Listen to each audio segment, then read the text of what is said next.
Welcome to the Below the Line podcast. My name is David Duggan, and I'm one of the members of a team made up of experts from the worlds of business, elite sport, adventure, and health and well-being. We are coaches, mentors, and advisors to some of the world's biggest companies and organisations, as well as smaller businesses, entrepreneurs, and people looking to make their mark on the world. Whether it's leadership, business, coaching, health, or simply life in general, we're really talking about performance. Our ability to show up as brilliantly as possible into all of these situations for ourselves and those around us. Each week, I sit down with a member of our team to discuss a performance-related topic connected to their area of expertise. We keep it short and sweet so that you can extract all the good stuff and get on with the rest of your day, and hopefully put some of our knowledge, experience and expertise into play for yourself. This week, I am joined by a very special guest, Zanya Dahl. Zanya is a woman of many talents with a background in sport, graphic design and art, who, along with having run her own graphic design agency in the past, has most recently stepped into the world of fine art as a painter. I wanted to ask Zanya about what creativity means to her, and what can those of us who do not necessarily operate in the arts or so-called creative industries learn about tapping into creativity and creative thinking, and how we can apply it in our own lives and practice. For Zanya, creativity is not simply an act, it is a way of being and seeing the world, and she gave me lots to think about over the course of this conversation. You can subscribe at www.belowtheline.ie, where you can stay up to date with our podcast, as well as exclusive online events and sessions, including our next story coaching program, which starts on the 15th of November. Thanks for listening, and see you next week.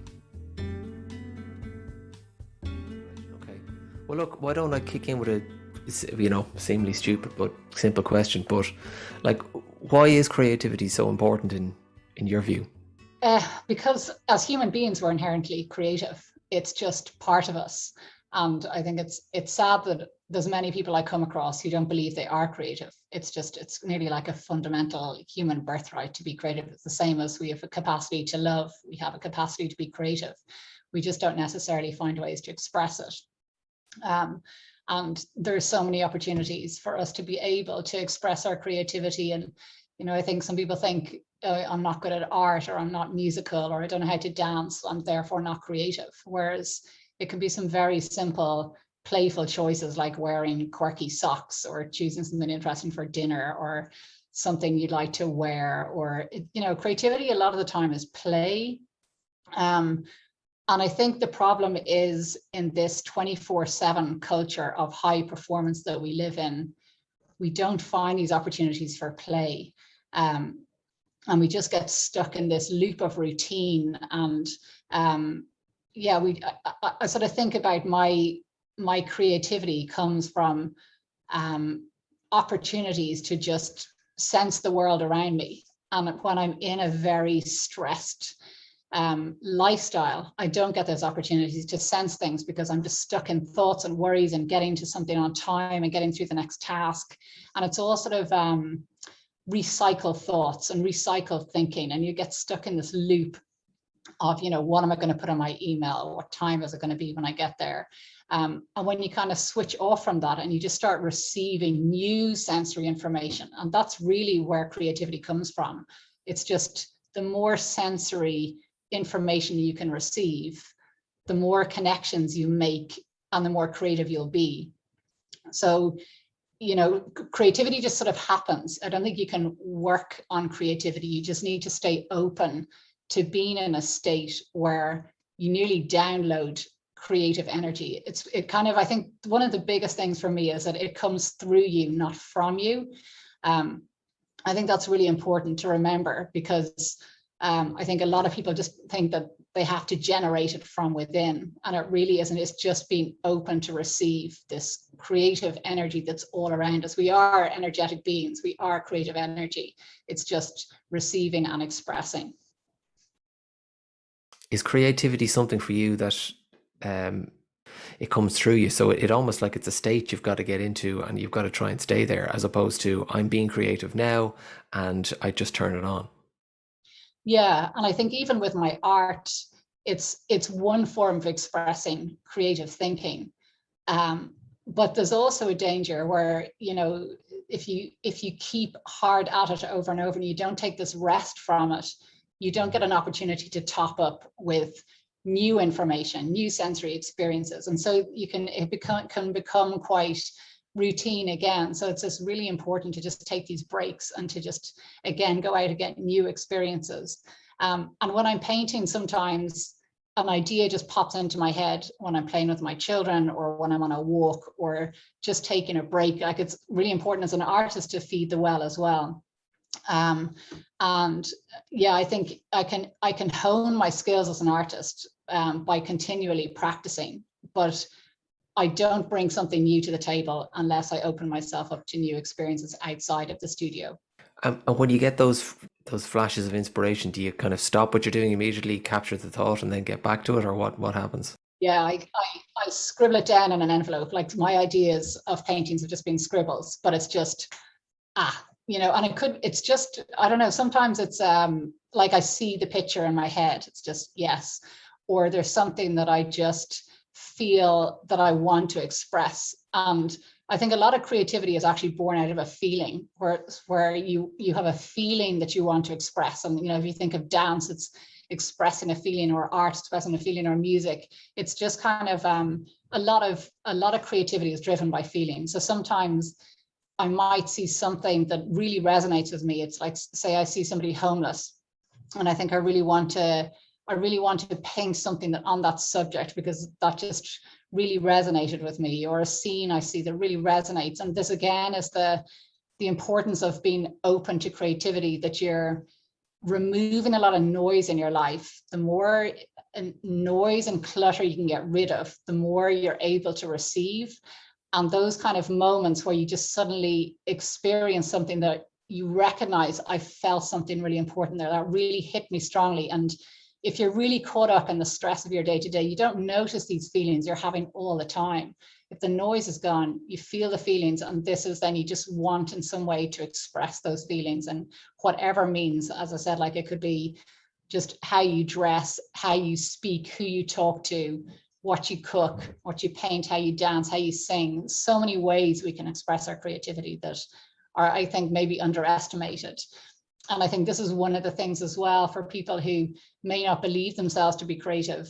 Again, back to this high performance culture, there's so much of this outcomes and KPIs and getting better and being the best. And creativity isn't about success or failure. It's like a movement, and there's an ebb and flow to it. And it's really important with creativity.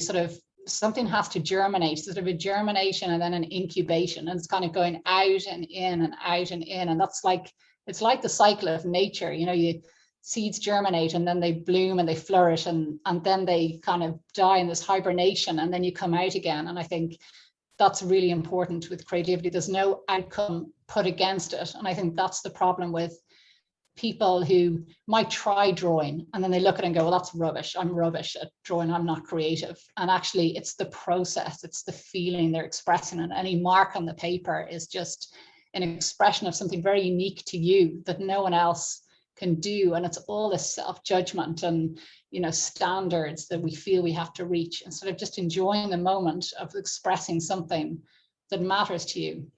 And there was a lovely sort of analogy that Rupert Spira, he's a non-dualist teacher, but he talks about if you see yourself as a stained glass window, if you think of stained glass windows, they're all completely different, but they all receive the same light. So the light is the creative energy, and it filters through these windows in completely different ways. And how that energy, that creative energy, gets filtered through you is completely unique to you. And I thought that's a really nice way of thinking about, we do have our own stamp to put on something, but we draw the creative energy from up there in the ether. It doesn't come from out of us. So that takes all the pressure off in a way. It's just there. It's around us. We're part of it. It's just how we choose to express it.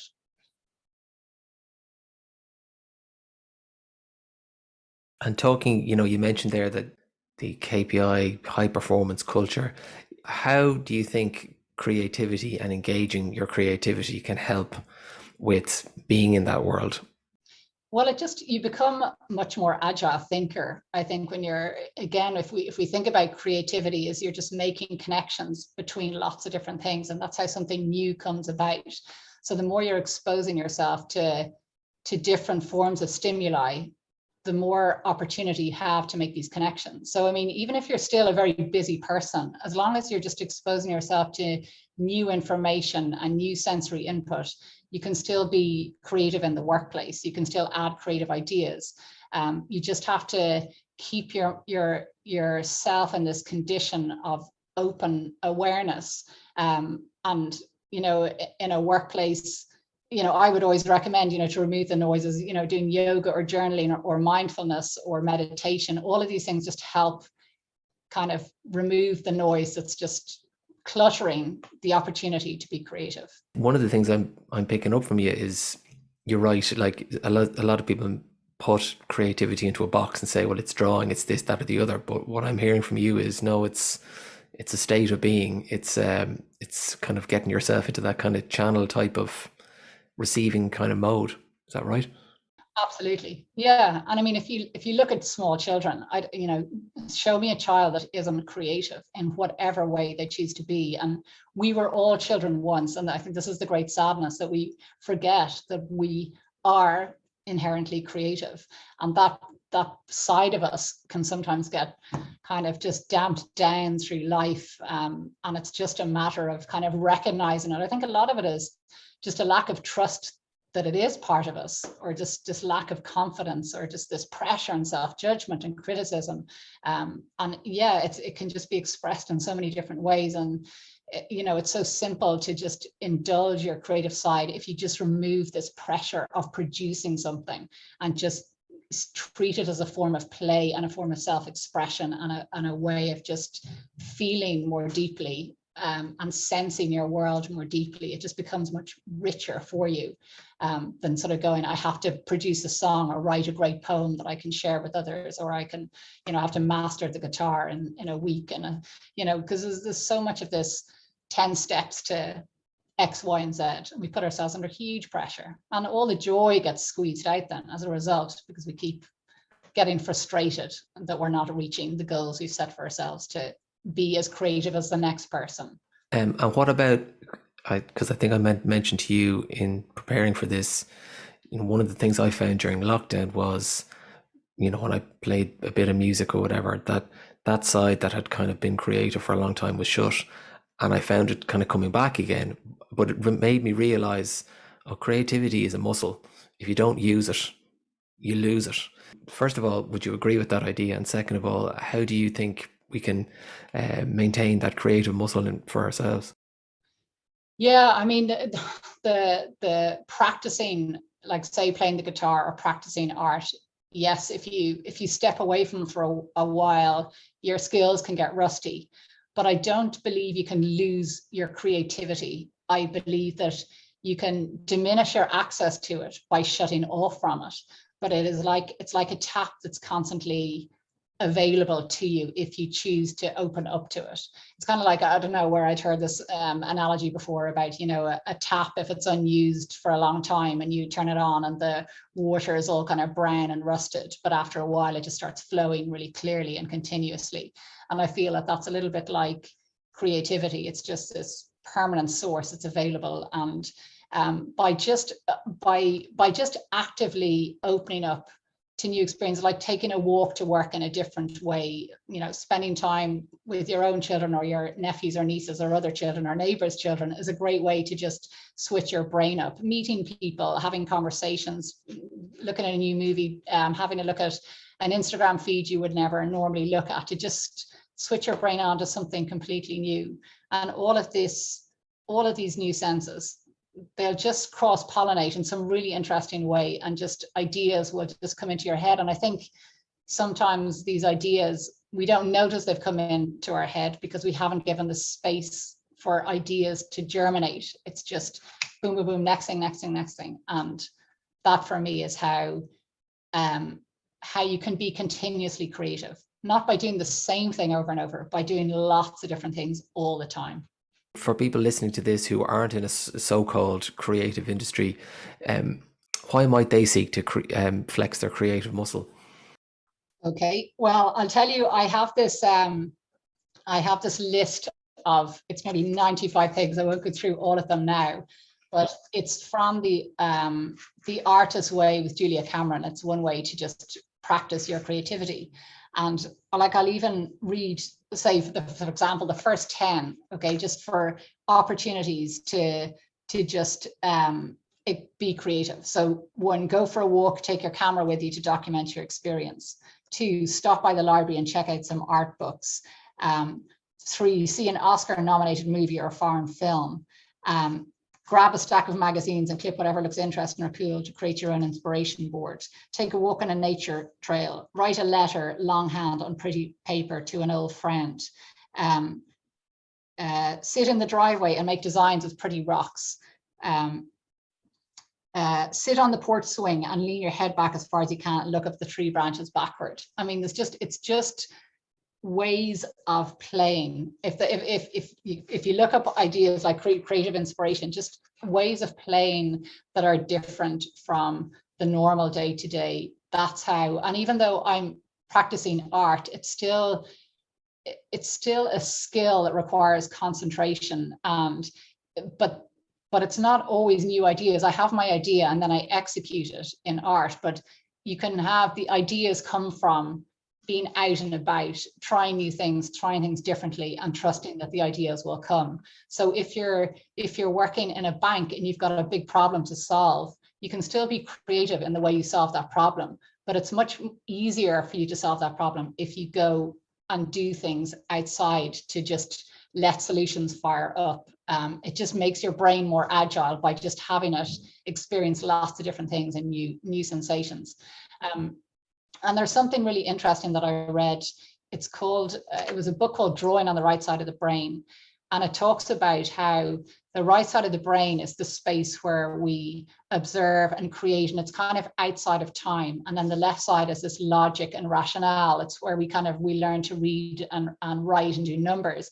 And that's very much the dominant side of the brain. And that's also the dominant way of learning in the school curriculum. So when I paint, I move to the right side of my brain and I start stepping outside of time, and I'm just observing shape and color.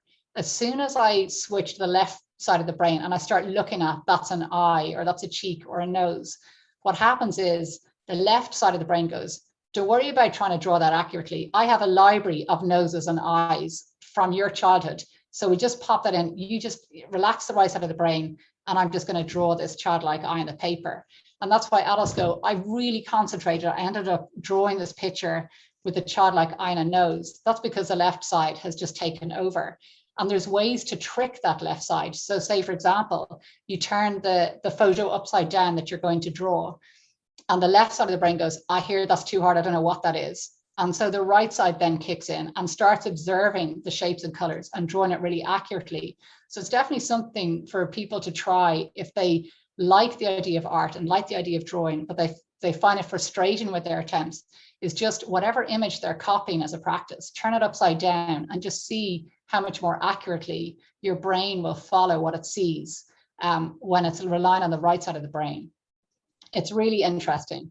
And then one other little tip I had seen somewhere, which is also really interesting, is if you switch your eyes horizontally left to right about 30 times, it helps you engage both left and right sides of your brain. And apparently, if you do this in order to solve a problem, you can come up with far more solutions to a problem by just doing that simple exercise of moving your eyes left and right. They've done a number of tests on that. They've given a bunch of people an object like a Coke bottle, and they've said, okay, come up with a number of uses for this empty Coke bottle. And when the people are trying to come up with ideas, they may come up with 3 or 4. And then they get them to do this exercise of switching their eyes left and right horizontally, and they can come up with 20 to 30 different ideas. It's really, really interesting how actually it's the balance between the two. It's that switching back and forth. And I think that's where the point I'm making about new sensory experiences, your brain is taking in things, new things. It's all switching across left and right. And that's how creativity is born, by just making connections and creating new ideas. Listening to all that, it seems to me as well that there's a big link between creativity and movement. Would you agree? Not necessarily movement. I mean, you can sit in a chair and create entire worlds in your head. You can go off into really interesting places. But and you can also just observe. You can sit and observe and really notice things for the first time. It's really kind of looking at things with new eyes, and sometimes if we're in the same familiar environment, that fresh pair of eyes gets lost, and that's why it's kind of important to just change your environment a little bit. So I wouldn't necessarily say it's movement itself, but the way you express creativity should be seen as a form of play and movement. Yes, it's not I have to hit this goal, it has to be expressed and achieved in this particular way. And it's something that I'm continually having to do with my art, where I try not to control the outcome. So I have a vision in my head of what the painting should be like, but actually the most rewarding paintings for me is when there's a little bit of openness to what I'm painting, where I let the paint kind of make its way onto the canvas or do something interesting or a happy accident. That's actually the most, where you haven't controlled the outcome. It's the most rewarding, going, the paint did that for me. I love that effect. I totally didn't anticipate it. And that's purely from letting go a little bit and letting the paint play rather than me controlling the process.